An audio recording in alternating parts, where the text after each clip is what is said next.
Elder! Good morning mga kapuso! Ito nga, ramdam na po talaga natin ang Pasko kahit saan, lalo na dito sa norte, sa San Isidro, Nueva Ecija, dahil nga sa ating pinuntahan na kanilang Christmas pasyalan. Ito po ang Caron Dream Park. So kita yun naman, no, kahit saan kayo tumingin, marami talaga tayong rides na pwedeng i-enjoy. Unahin na natin itong aking kinalalagyan. Ito po yung tinatawag nila na Caron Express. Oh, look at that. Isang tren po ito na maaaring sakyan sabay-sabay ng 20 katao bawat trip at lilibot nga ito sa kanilang buong park para ma-enjoy naman natin yung mga facilities nila. Nawa, ito pwede ito pambata at pang matanda. Pero syempre kung gusto niyo yung mas exciting na ride for the kids, meron silang mga pambatang rides dito katulad ng kanilang Twirly Cups. Ang cute naman ng Twirly Cups na yan. So ito maaaring mga bata yung sumakay dyan, umiikot-ikot po yan habang kayo ay nakasakay doon sa loob. Pwede nyong i-maneuver yan, may control po yung mga nakasakay.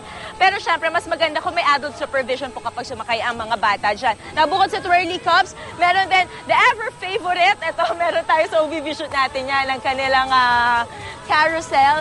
So, dyan syempre pwede ang mga kids, pwede rin ang mga adults, at sigurado mag-e-enjoy po ang lahat dyan.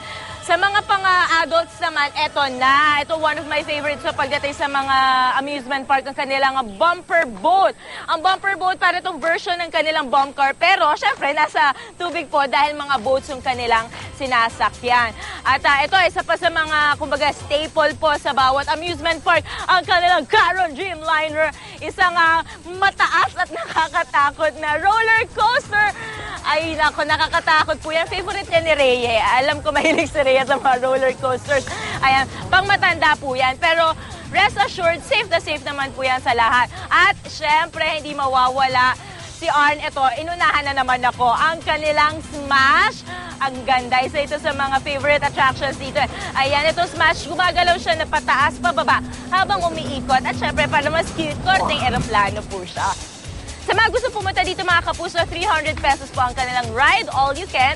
At 50 pesos naman po yung kanilang entrance fee. Kaya sigurado mag-enjoy ang buong pamilya ngayong Pasko dahil very affordable at napakarami pang choice. At magmula po muna dito, balik tayo sa studio.